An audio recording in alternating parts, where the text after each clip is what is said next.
Journal number 1. Nag-set tayo ng trade dito sa trap area. So, sunod lang natin yung trend.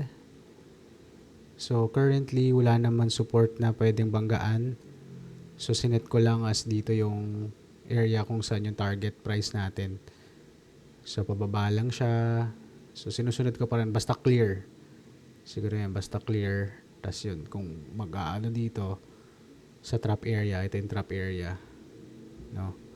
Doon ako nag-place ng trade. So, kung bababa, edi mas okay. Sideways move lang lagi. 1:2. Alright. Then, that's it. Tingnan natin kung anong result bukas.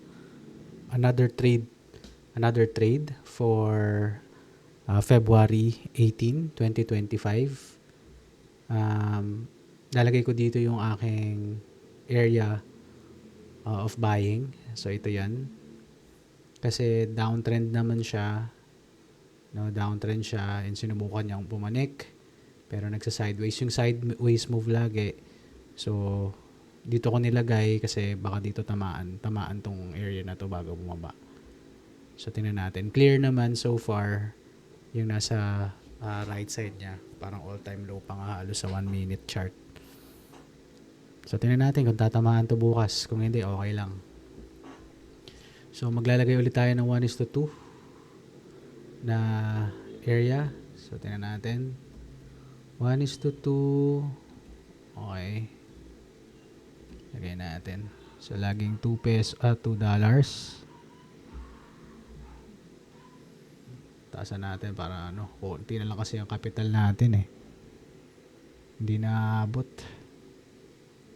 Ayan. So, $2. Ito yun. So, open short. So, currently sa February 18, meron tayong 2 orders na nakapending. So, hanap pa tayo ng isa. Hanap tayo ng isa, which is Hype USDT. So, tingnan natin, it's a downtrend. Malinaw na downtrend, pero nagre-recover. Unti-unti.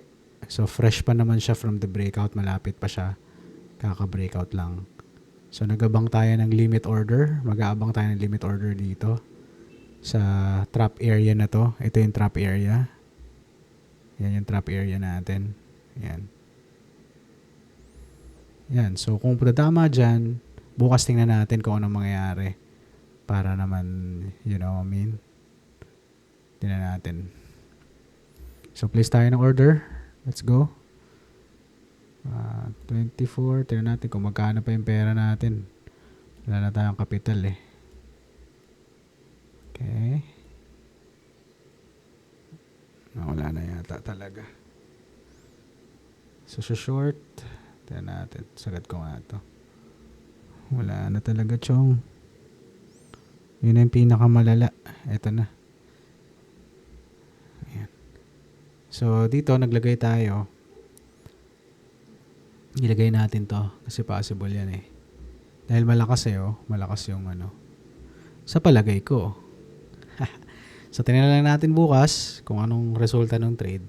It's time to to close this trading session and move on na tayo sa buhay kung matalo o manalo. Tandaan mo yan, Midel. Let's go!